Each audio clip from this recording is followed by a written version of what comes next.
Hello everyone, आजको भिडियोमा हामीले डबल इन्टिग्रेसन मेथडलाई अलि एक स्टेप माथि लग्नेछौँ। आजको भिडियोसम्म चाहिँ हामीले क्यान्टिलिभर बीमसँग रिलेटेड सल्भ गरेका थियौँ। आजको भिडियोमा चाहिँ सिम्पली सपोर्टेड बीमसँग रिलेटेड भएर सल्भ गर्नेछौँ। आजको भिडियोसम्म हामीले सल्भ गरेको एउटा डिफरेन्शियल इक्वेसन प्रुभ गरेका छौँ।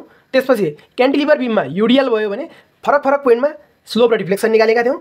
अर्को क्वेसन क्यान्टिलिभर बीममा युडिएल छ र पोइन्ट लोड पनि छ भने यस्तो क्वेसनको पनि स्लोप र डिफ्लेक्सन निकालेका थियौँ। यदि अर्को क्वेसन क्यान्टिलिभर बीममा पोइन्ट लोड छ भने यसको लागि पनि स्लोप र डिफ्लेक्सन निकालेका थियौँ। अनि क्यान्टिलिभर बीममा फ्री इन्डमा मुभमेन्ट मात्र छ भने पनि हामीले यसको लागि स्लोप र डिफ्लेक्सन निकालेका थियौँ। अनि अर्को क्वेसन क्यान्टिलिभर बीममा युबिएल छ भनेपछि युबिएल युनिफर्मली भेरिङ लोड छ भने पनि फरक फरक पोइन्टमा स्लोप र डिफ्लेक्सन हामीले निकालिसक्यौँ। यदि यो क्वेसनसँग रिलेटेड केही प्रब्लम छ भने प्लेलिस्ट चेक गर्न सकिन्छ। अब बढौँ आजको भिडियोमा। यो सिम्पली सपोर्टेड बीम, आजको क्वेसन के छ, एउटा सिम्पली सपोर्टेड बीम छ, यसमा युबिएल छ, युडिएल छ, युनिफर्मली डिस्ट्रिब्युटेड लोड छ भनेपछि एल स्पान भएको एल लेन्थ भएको सिम्पली सपोर्टेड बीम छ, डब्लु किलो न्युटन भन्ने युनिफर्मली डिस्ट्रिब्युटेड लोड छ। अब यो क्वेसनमा चाहिँ के गर्नु पऱ्यो कि फरक फरक पोइन्टमा स्लोप डिफ्लेक्सन निकाल्नु पऱ्यो। जसरी स्लोप ए पोइन्टमा कति हुन्छ, बीचतिर कति हुन्छ, बी पोइन्टमा कति हुन्छ स्लोप, अनि डिफ्लेक्सन पनि त्यस्तै नै ए पोइन्टमा कति हुन्छ, बीचतिर स्पान ए र बीको बीचमा के कति हुन्छ, अनि बी पोइन्टमा कति हुन्छ डिफ्लेक्सन, यो निकाल्नु पऱ्यो। यो निकाल्नको लागि यसको लागि हामीले मुभमेन्ट निकाल्नुपर्छ। सबभन्दा पहिला मुभमेन्ट निकाल्नुपर्छ। मुभमेन्टलाई डिफरेन्शियल इक्वेसनसँग कम्पेयर गर्नुपर्छ। त्यसपछि आउँछ हाम्रो एकचोटि इन्टिग्रेट गर्ने, बाउन्ड्री कन्डिसन लगाउने, फेरि इन्टिग्रेट गर्ने, फेरि बाउन्ड्री कन्डिसन लगाउने, यो कुरा पछि आउँछ। सबभन्दा पहिला हामीले मुभमेन्ट निकाल्नुपर्छ। मुभमेन्ट निकाल्नको लागि रियाक्सन थाहा हुनु पऱ्यो। रियाक्सन थाहा पाउन दुईवटा तरिका छन्। यदि यस्तो फिगर छ भनेपछि सिधै बाई सिमेट्री भनिदिने, बाई सिमेट्री भनिदिने। यो आरए प्लस आरबी भनेको कति छ, आरए प्लस आरबी भनेको माथिदेखि लाग्ने फोर्स कति छ, डब्लु इन्टु एल छ नि, एल डब्लु इन्टु एल छ। तर यो इक्वेली डिस्ट्रिब्युटेड छ भनेपछि दुइटैतिर बराबर हुन्छ। सो आरए भनेको पनि डब्लुएल/2 अनि आरबी भनेको पनि डब्लुएल/2 हुन्छ सिमेट्रीले भन्यो भने। तर सिमेट्री नभनिकन हामी प्रुभ नै गरौँ आरए भनेको डब्लुएल/2 नै हुन्छ अनि आरबी भनेको डब्लुएल/2 नै हुन्छ भनेर यो हामी प्रुभ नै गरौँ। अब समेसन अफ भर्टिकल फोर्स भनेको 0 गरौँ। माथितिर लाग्ने फोर्स र डाउनवर्ड लाग्ने फोर्स बराबर हामीले बराबर गरौँ। माथितिर लाग्ने फोर्स के छ आरए, माथितिर अर्को लाग्ने फोर्स के छ आरबी। आरए प्लस आरबी भनेको माथिबाट तलतिर लाग्ने के छ W into L, W into L, डब्लुएलसित बराबर भयो। यो हाम्रो एउटा इक्वेसन ए भयो, ए भयो। अब यो आरए पनि थाहा छैन, आरबी पनि थाहा छैन, एउटा मात्र अननोन भयो भने निकाल्न सजिलो हुन्छ नि। सो के त आरएमा यो ए पोइन्टमा मुभमेन्ट इक्वल्स टु 0 गरिदिउँ, के त बी पोइन्टमा summation of movement equals to 0 गरिदिउँ। ल सजिलोको लागि summation of movement at A equals to 0 गरिदिउँ। ल यो पोइन्टमा मुभमेन्ट इक्वल्स टु 0 गऱ्यौँ भने अब के ले दिन्छ त moment, force into perpendicular distance आरबीले दिन्छ। आरबी भनेको R B into L, R B L, यो परपेन्डिकुलर डिस्टेन्स एल, यो भयो माइनस माथिबाट तल लाग्ने के छ डब्लु इन्टु एल त भइ नै हाल्यो। तर युडिएल छ भनेपछि हाफ पोर्सनको लेन्थले मल्टिप्लाई गर्नुपर्छ। युबिएल छ भनेपछि यो एल/3 2l/3 यस्तो बिस्तारै हेर्दै गरौँला। यदि समेसन के हुन्छ कि RB into L minus W into L भनेको फोर्स भइहाल्यो इन्टु यो हाफ डिस्टेन्सले पनि मल्टिप्लाई गर्नुपर्छ l/2 इक्वल्स टु 0 भयो। सो आरबी भनेको कति हुन्छ कि यता हेरौँ है, आरबी भनेको WL²/2 हुन्छ बाई यो एल गऱ्यो भने एल इन्टु एल काटेपछि WL/2 मात्र रहन्छ। आरबी भनेको WL/2 भयो। अब हामीलाई के इक्वेसन थाहा छ, समेसन आरए प्लस आरबी भनेको WL थाहा छ, आरए प्लस आरबी भनेको WL भयो। अब आरबी त थाहा पाइसक्यौँ। अब आरए माइनस WL, आरए भनेको WL माइनस आरए गर्न मिल्यो, आरए भनेको आरबी गर्न मिल्यो, आरबी भनेको WL/2 छ। सो WL माइनस WL/2 भनेको WL/2 नै भयो। आरए पनि थाहा भयो। अब आरए पनि WL/2 छ, आरबी पनि WL/2 छ। सो आरए प्लस आरबी भनेको WL/2 भयो। यो हामीले यसरी निकाले पनि भयो, वा सिधै बाई सिमेट्री आरए भनेको WL/2, आरबी भनेको WL/2 यसरी भने पनि भयो। यसमा केही डाउट छैन। आरए पनि भयो हाम्रो, आरए भनेको WL/2, आरबी भनेको पनि WL/2। यो दुईवटा रियाक्सन निकाल्यो भने अब केही गर्नु छैन। एक्स डिस्टेन्स पर मुभमेन्ट एक्स पोइन्टमा निकालौँ। ल एक्स डिस्टेन्स पर मुभमेन्ट निकालौँ। मुभमेन्ट एट एक्स भनेको कति हुन्छ, एक्स पोइन्टमा मुभमेन्ट निकाल्ने बेला R A into X minus W into X into x/2, यही त हुने हो। यो हाम्रो सिम्पली सपोर्टेड बीम भयो। यो आरए छ, यहाँ माथि लोड लागिरहेछ डब्लु किलो न्युटन, यो हाम्रो एक्स डिस्टेन्स भयो। अब यो पोइन्टमा मुभमेन्ट निकाल्नको लागि RA into X, movement at यो सी पोइन्ट मानौँ ल, सी पोइन्टमा मुभमेन्ट निकाल्नको लागि आर इन्टु एक्स माइनस यो W kilo newton per metre छ नि माइनस डब्लु इन्टु एक्स, यो यति स्पानलाई यता बनाऊ, यो हाम्रो एक्स डिस्टेन्स भयो, माथिदेखि W kilo newton per metre छ नि, डब्लु इन्टु एक्स। अब यो पोइन्टमा निकाल्नु छ भनेपछि यति x/2 भयो नि, यति डिस्टेन्स भनेको हाम्रो x/2 भयो, W into X into x/2 ले मल्टिप्लाई गर्नु पऱ्यो कि मुभमेन्ट एट सी निकाल्नको लागि। यो भनेको R of A X minus W X square भयो। अब आर अफ ए भनेको WL/2 छ इन्टु एक्सको एक्स नै भयो माइनस WX²/2। यो भनेको मुभमेन्ट एट एक्स भनेको यति आउन गयो। सो मुभमेन्ट एट एक्स भनेको सिधै हेऱ्यो भने RA into X minus WX²/2, WX into x/2 भयो। यो भनेको मुभमेन्ट एट एक्स भनेको WL/2 माइनस WX²/2 भयो। यतिमा केही डाउट छैन। अब यति गर्न सक्यो भने, यो मुभमेन्ट निकाल्न सक्यो भने सक्यो, अब अरू केही गर्नु पर्दैन। डबल इन्टिग्रेसन मेथडमा तपाईँको केही डाउट छैन भनेर सोचे पनि हुन्छ। त्यसपछि के गर्ने, युजिङ डिफरेन्सियल इक्वेसन। डिफरेन्सियल इक्वेसनले के भन्छ कि याम भनेको EI d²y/dx²। यदि यो कसरी हुन्छ भन्ने डाउट छ भनेपछि प्लेलिस्टको फर्स्ट भिडियो गएर चेक गर्नु होला। अब यो दुईटालाई कम्पेयर गर्ने, मुभमेन्ट त सेम नै हो, मुभमेन्ट सेम भएपछि EI d²y/dx² भनेको EI d²y/dx² भनेको यो लेख्न मिल्यो, मिल्यो नि, यति मिल्यो भने सक्यो। अब यसलाई एकचोटि डिफरेन्सिएट गर्ने अनि बाउन्ड्री कन्डिसन युज गर्ने, फेरि डिफरेन्सिएट गर्ने, फेरि बाउन्ड्री कन्डिसन युज गर्ने। हेरौँ, हामीले कम्पेयर गरेर निकालेको इक्वेसन हो EI d²y/dx²। यो भनेको WLX/2 माइनस WX²/2। अब एकचोटि इन्टिग्रेट गरौँ, इन्टिग्रेट गर्ने बेला EI dy/dx भनेको चाहिँ WL/2। अब एक्सको एन्टिडेरिभेटिभ के हो, एक्सको एन्टिडेरिभेटिभ x²/2, यता x²/2 राख्यो माइनस W/2 छँदैछ, x² को एन्टिडेरिभेटिभ के हो, यदि x² को एन्टिडेरिभेटिभ निकाल्नु पऱ्यो भने x³/3। त्यस्तै नै x को पावर 5 को निकाल्नु पऱ्यो भने पावर जति छ त्यसमा 1 थप्ने डिभाइडेड बाई यहाँ जति छ त्यही।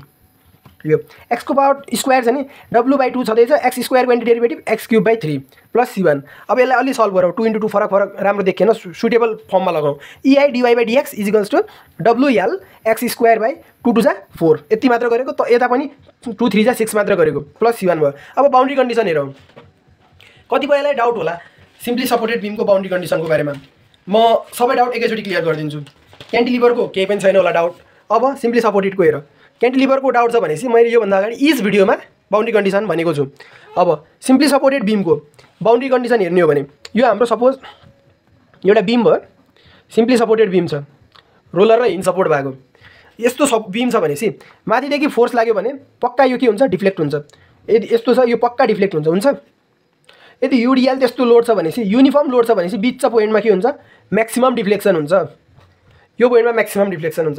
आफै पनि हेर्नुहोस्, यो फिगरमा हेर्नुहोस् न, यो पोइन्टमा र यो पोइन्टमा डिफ्लेक्सन कम छ र यो पोइन्ट ए पोइन्ट भयो जस्तै यो पोइन्ट बी पोइन्ट भयो। यो ए पोइन्ट सरिया छैन नि, बी पोइन्ट सरिया छ, आफ्नै ठाउँमा छ नि ए र बी पोइन्ट। सो ए र बी पोइन्टमा डिफ्लेक्सन हुँदैन के।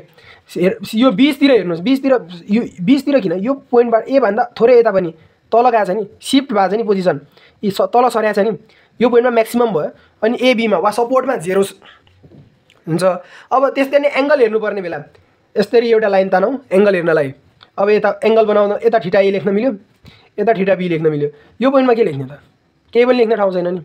वा सजिलो भाषामा भन्ने हो भने जतिखेर x को भ्यालु L/2 हुन्छ त्यतिखेर स्लोप 0 हुन्छ। x को भ्यालु 0 हुने बेला थीटा ए हुन्छ, x को भ्यालु L हुने बेला थीटा बी हुन्छ। जतिखेर x को भ्यालु 0 हुन्छ त्यतिखेर डिफ्लेक्सन 0 हुन्छ, सपोर्टमा डिफ्लेक्सन 0 हुन्छ। जतिखेर x को भ्यालु L/2 हुन्छ त्यतिखेर डिफ्लेक्सन भनेको y/2 हुन्छ, YB हुन्छ वा म्याक्सिमम हुन्छ भनौँ। यो मलाई पनि चित्त बुझेन, एकचोटि फेरि भन्छु म। बाउन्ड्री कन्डिसन सिम्पली सपोर्टेड बिमको निकाल्ने हो भने यो हाम्रो बिम भयो, यता हाम्रा सपोर्टहरू छन्, एउटा हिन्ज सपोर्ट, एउटा रोलर सपोर्ट, एउटा बिम छ। अब माथिदेखि लोड लाग्यो भने यो पक्का डिफ्लेक्ट हुन्छ। यसमा डाउट छ, तल बस्छ, थिचिन्छ भनौँ। जसरी यो रिफिल छ नि, यसलाई नै बिम मान्ने हो भने यतादेखि लगाउँ फोर्स, यसरी फोर्स लगाउने बेला बेन्ड भइरहेछ नि, त्यस्तै नै बिम पनि बेन्ड हुन्छ। बेन्ड यो सपोर्ट र सपोर्टको पोइन्टमा बेन्ड हुँदैन, जुन पोइन्टमा सपोर्ट छ त्यो पोइन्टमा बेन्ड हुँदैन भनेपछि यो पोइन्ट र यो पोइन्टमा वा ए पोइन्ट र बी पोइन्टमा डिफ्लेक्सन 0 हुन्छ भन्न। अब बिचतिर गएर म्याक्सिमम हुन्छ, सबभन्दा धेरै डिफ्लेक्सन त बिचतिर आउँछ नि, त्यसैले म्याक्सिमम डिफ्लेक्सन भनेको बिचमा हुन्छ। त्यही डिफ्लेक्सनको कुरा त्यही हो। जतिखेर x को भ्यालु 0 हुन्छ डिफ्लेक्सन भनेको 0 हुन्छ, वा x को भ्यालु L हुने बेला पनि डिफ्लेक्सन भनेको 0 हुन्छ। जतिखेर एक्सको भ्यालु l/2 हुन्छ त्यतिखेर डिफ्लेक्सन भनेको म्याक्सिमम हुन्छ वा म्याक्सिमम डिफ्लेक्सन चाहिँ बीच पोइन्टमा हुन्छ। अनि स्लोप हेर्ने बेला चाहिँ स्लोप भनेको एंगल हो, यसरी डिफ्लेक्सन त हुन्छ। अब यो यो यो एउटा बीम भयो, अब यता डिफ्लेक्सन त भयो, अब एंगल निकाल्ने डिफ्लेक्सन यो स्लोप भनेको के हो कि एंगल हो, स्लोप भनेको एंगल हो। यता थीटा ए निकाल्यो, यता थीटा बी निकाल्यो, जतिखेर एक्सको भ्यालु 0 हुन्छ त्यतिखेर थीटा ए एंगल आउँछ, जतिखेर एक्सको भ्यालु l हुन्छ त्यतिखेर थीटा बी एंगल आउँछ, जतिखेर एक्सको भ्यालु l/2 हुन्छ त्यतिखेर डिफ्लेक्सन 0 हुन्छ। यति हो, अरु केही पनि छैन। अब बाउन्ड्री कन्डिसन युज गरौँ। सिम्पली सपोर्टेड बीममा जतिखेर एक्सको भ्यालु l/2 हुन्छ, एक्सको भ्यालु l/2 हुन्छ त्यतिखेर स्लोप के हुन्छ 0 हुन्छ। सो यो इक्वेसनमा dy/dx को भ्यालु 0 राखौँ, x को ठाउँमा l/2 राखौँ। 0 = WL/4 छ, x स्क्वायर को ठाउँमा l/2 को स्क्वायर गर्ने minus W/6 into x cube छ नि, x क्यूब को ठाउँमा के गर्ने l/2 को क्यूब गर्ने प्लस C1 भयो। अब C1 भनेको के हुने हो कि यो यता जाने बेला पोजिटिभ भयो, W/2 l क्यूब को l क्यूब 2 को पावर 3 भनेको 8 भयो माइनस WL/4 सेम छ, l स्क्वायर भनेको l स्क्वायर, 2 को स्क्वायर भनेको 4। अब WL क्यूब चाहिँ कमन लियौँ, त्यसपछि 1/6 इन्टु 8 माइनस 1/4 इन्टु 4 गर्ने बेला यसलाई इक्वेट गरेपछि माइनस 1/24 आउँछ। सो C1 भनेको माइनस 1/24 WL क्यूब भयो। यो C1 को भ्यालु यता रिप्लेस गरिदिने यो इक्वेसनमा, रिप्लेस गरेपछि के हुन्छ EI dy/dx भनेको WL x को power 2/4 minus WX cube/ 6 minus 1/24 WL cube भयो। यो हाम्रो इक्वेसन हुन गयो। स्लोपको इक्वेसन यो हो। अब x को भ्यालु डिफ्रेन्ट राख्ने बेला यसमा डिफ्रेन्ट स्लोप आउँछन्। अब सिम्पली सपोर्टेड बीमको लागि स्लोप निकालौँ। जसरी यो हाम्रो इक्वेसन भयो, जतिखेर यो हाम्रो सिम्पली सपोर्टेड बीम छ नि, जसरी सिम्पली सपोर्टेड बीम छ, जतिखेर x को भ्यालु 0 राख्छौँ यो पोइन्टको स्लोप आउँछ, x को भ्यालु l/2 राख्छौँ यो पोइन्टको आउँछ, x को भ्यालु l राख्छौँ यो पोइन्टको आउँछ। यस्तै नै 3l/2 4l/2 जे जस्तो पोइन्ट राख्यो त्यस्तै स्लोप आउँछ। सो जतिखेर x को भ्यालु 0 राख्यौँ, x को भ्यालु 0 राख्ने बेला dy/dx x = 0 भनेको थीटा ए, यो पोइन्टको स्लोप आयो, यो पोइन्टको थीटा आयो, यो पोइन्टको एंगल आयो भन्न खोजेको। जतिखेर x को भ्यालु 0 राख्छौँ dy/dx भनेको थीटा ए हुन्छ। यता यो पोइन्टमा 0 राख्ने, यता थीटा ए राखिदिने। EI थीटा ए भनेको माइनस 1/24 WL क्यूब भयो, थीटा ए भनेको WL क्यूब/24 EI minus WL क्यूब/24 EI। यो भनेको स्लोप एट ए भयो। अब के गर्ने कि जति यो पोइन्टको लागि निकालौँ, बी पोइन्टको लागि स्लोप निकालौँ। बी पोइन्टको लागि स्लोप निकाल्नको लागि जतिखेर x को भ्यालु l राखिन्छ त्यतिखेर dy/dx को ठाउँमा के राख्ने थीटा बी राख्ने। अब यो dy/dx को ठाउँमा थीटा बी राख्ने, अब या x को ठाउँमा l राखिदिने। त्यही गरेको EI थीटा बी भनेको चाहिँ WL l²/4 minus WL cube/ 6 minus 1/24 WL cube. यता x क्यूब को ठाउँमा l क्यूब, x स्क्वायर को ठाउँमा l स्क्वायर गरेको। सो EI थीटा बी भनेको WL क्यूब त सबैमा छ, कमन लिने 1/4 माइनस 1/6 माइनस 1/24 गर्ने। यसलाई सल्भ गर्ने बेला 1/24 नै आउँछ। EI थीटा बी भनेको WL क्यूब/24 भयो। सो थीटा बी भनेको के भयो कि WL क्यूब/24 EI भयो। यो स्लोप एट बी पोइन्टको स्लोप पनि निकाल्यौँ, स्लोप ए पोइन्टको पनि निकाल्यौँ, बी पोइन्टको पनि निकाल्यौँ। हामीले के गर्यौँ कि त्यसपछि बाउन्ड्री कन्डिसन पनि डिस्कस गऱ्यौँ। अब अब के निकाल्ने कि डिफ्लेक्सन निकाल्ने। डिफ्लेक्सन निकाल्नको लागि स्लोपको इक्वेसनलाई एकचोटि फेरि इन्टिग्रेट गरिदिने। इन्टिग्रेट गर्ने बेला EIY भयो अनि WL/4 x स्क्वायर थियो, यता के थियो x स्क्वायर थियो, x स्क्वायरको एन्टी डेरिभेटिभ भनेको x क्यूब/3 माइनस W/6 अनि W/6 x क्यूब थियो नि, x क्यूबको ठाउँमा के हुने भयो कि W/6 क्यूबको ठाउँमा x को पावर 4/4 भयो माइनस 1/24 WL क्यूब थियो, यहाँ केही पनि छैन x, त्यस्तैले x आयो प्लस C2। अब यसलाई मिलाउँ, अलि एरेन्ज गरौँ। WL x क्यूब/4 3 = 12 minus WX power 4/6 4 = 24 minus 1/24 WL x l cube x plus C2 भयो। यो हाम्रो डिफ्लेक्सनको इक्वेसन भयो। अब फरक भ्यालु फर्स्टमा हामीले C2 को भ्यालु डिटरमाइन गरौँ। C2 को भ्यालु निकालेपछि हाम्रो यो इक्वेसन आयो। यो इक्वेसन आएपछि बाउन्ड्री कन्डिसन युज गर्ने। जतिखेर यो हाम्रो स्लोप भयो नि, जस्तै माथिबाट लोड लाग्यो भने पक्का बेन्ड हुन्छ।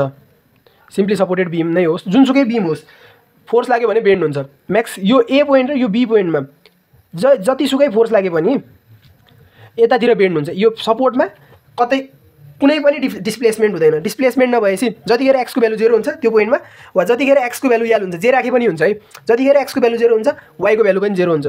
यता x को ठाउँमा पनि 0 राख्ने, y को ठाउँमा पनि 0 राख्ने। C2 भनेको कति आयो? C2 भनेको आफैमा 0 आयो। ल त्यसपछि म्याक्सिमम डिफ्लेक्सन भनेको l/2, मिड पोइन्टमा म्याक्सिमम डिफ्लेक्सन हुन्छ मान्ने। अर्को बाउन्ड्री कन्डिसन, जतिखेर x को भ्यालु l/2 हुन्छ त्यतिखेर y भनेको y max हुन्छ। अब यहाँ y को ठाउँमा y max राख्ने, l को ठाउँमा l/2 राख्ने। EI y max भनेको WL/12 l/2। अब x क्यूब को ठाउँमा l/2 को होल क्यूब गर्ने माइनस W/ 24 अब एलको एक्सको पावर 4 मा l/2 को पावर 4 गर्ने माइनस 1/24 WL³ छँदै थियो अनि एक्सको ठाउँमा l/2 राख्ने C2 भनेको 0 आफैमा छ। त्यसपछि EI YMAX भनेको चाहिँ WL/12 सेम L³/2 को पावर 3 भनेको 8 भयो माइनस WL को पावर 4/24 अनि 2 को पावर 4 भनेको 16 भयो माइनस 1/24 WL को पावर 4/2 छँदैछ। अब WL को पावर 4 सबैमा छ, L × L को पावर क्यूब भनेको L को पावर 4 त हो, WL को पावर 4 सबैमा छ, कमन लिउँ अनि यसलाई एलसीएम लिएर सल्भ गरौँ। यसलाई एलसीएम लिएर सल्भ गर्ने बेला -5/384 आउँछ। सो EI YMAX भनेको -5/384 WL को पावर 4 भयो। सो YMAX भनेको -5/384 WL को पावर 4 छँदैछ। यो EI यता गएर मल्टिप्लाई गर्यो बाई EI भयो। यो हाम्रो म्याक्सिमम डिफ्लेक्सन भयो। हामीले के निकाल्यौँ त एकचोटि हेरौँ। एउटा म्याक्सिमम डिफ्लेक्सन निकाल्यौँ अनि अरू एउटा स्लोप एट A निकाल्यौँ, अर्को स्लोप एट B निकाल्यौँ। Thank you.